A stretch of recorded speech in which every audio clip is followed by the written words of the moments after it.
Magandang gabi, Kuya Berto. May gusto lang po sana akong ibahagi na kwento ng karanasan ko. Matagal ko na itong gustong ipadala sa channel ninyo, pero ngayon lang po ako nagkaroon ng lakas ng loob. Ako po si Mika. 29 anyos na ako ngayon at wala pa rin asawa. Graduate ako ng kursong food technology dito sa kilalang eskwelahan dito sa amin. Isang beses, nakapagtrabaho ako sa may bandang Bulacan. Hindi ko na maalala yung eksaktong address, basta alam ko lang malayo po iyon sa bahay namin. Kaya naghanap ako ng boarding house na matutuluyan malapit sa restaurant na pagtatrabahuhan ko. Sa kabutihang palad, may nahanap naman akong murang kwarto. Walking distance lang papunta sa trabaho ko, kaya feeling ko noon, swerte ko talaga.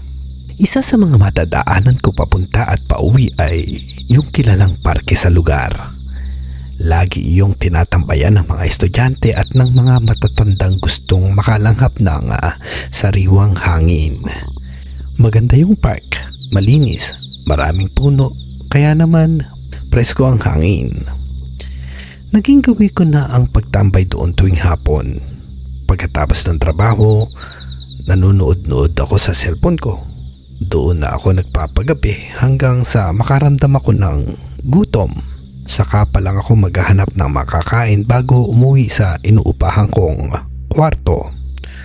Paborito kong pwestuhan yung gawing dulo. Konti lang kasi yung tao kaya matahimik. Nakatago sa likod ng mga malalaking halaman. Isang araw, may matandang lumapit at kumausap sa akin.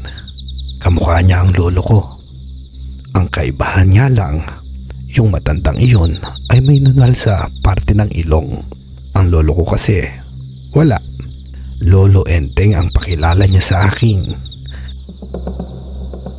Ang lumanay ng boses niya, parang may himig ng pag-aalala o pag-aalaga.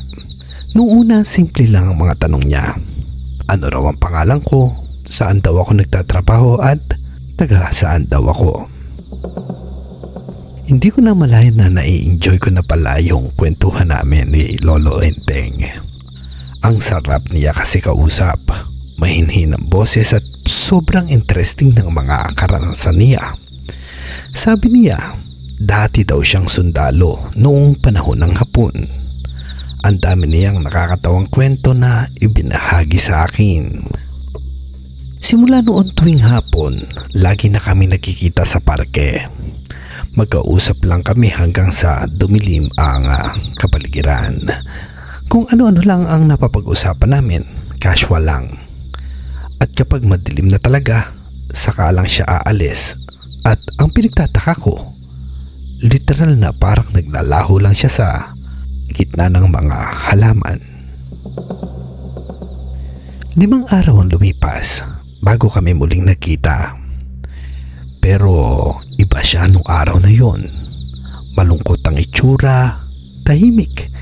Hindi siya gaanong nagkukwento. At napansin ko talaga na may kakaiba sa kanya.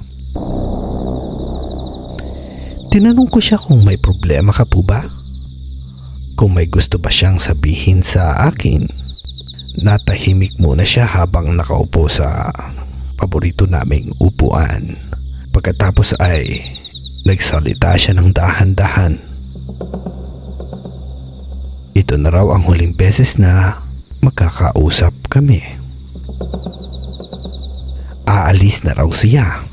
Papunta sa lugar na matagal na dapat daw niyang pinuntahan. Bago siya umalis, sinabi niya sa akin na ipagsindi ko raw siya ng kandila doon mismo sa inuupuan namin. Naguguluhan ako habang tinitingnan ko siya sa mukha. Pag-uwi ko nung gabing yun, ang gulo pa rin ang utak ko. Ang dami niya kasing sinabi na hindi ko maintindihan. Kinabukasan bumalik ako sa park, pero hindi ko na mahanap si Lolo Enteng. May lumapit sa akin na tindera ng sa malamig. Sabi niya, sino hinahanap mo? wag ko na raw hanapin yung lolo na lagi kong kausap. Kasi multo daw yun. Isang kaluluwa raw na doon mismo sa upuan na iyon namatay. Dahil sa atake sa puso at madalas daw siyang magpakita sa mga nakaupo doon, lalo na sa mga taong nag-iisa. Kagaya ko, hindi ako nakapagsalita, Kuya Berto. Nanlambot ang mga tuhod ko nung marinig ko yun. Kaya pala sabi ni Lolo Enteng na aalis na siya. Kaya pala hindi siya nakakaramdam ng uhaw o kahit ng gutom. Kaya pala sinasabi niyang ipagsindi ko siya ng kandila dahil isa pala siyang kaluluwang patawid na sa kabilang buhay.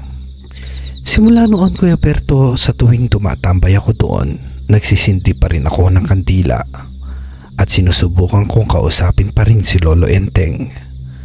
Alam ko kasi na kung nasaan man siya ngayon, sigurado akong nasa mabuti siyang kalagayan dahil sa sandaling nakilala ko siya. Alam ko na mabuti siyang tao noong nabubuhay pa siya.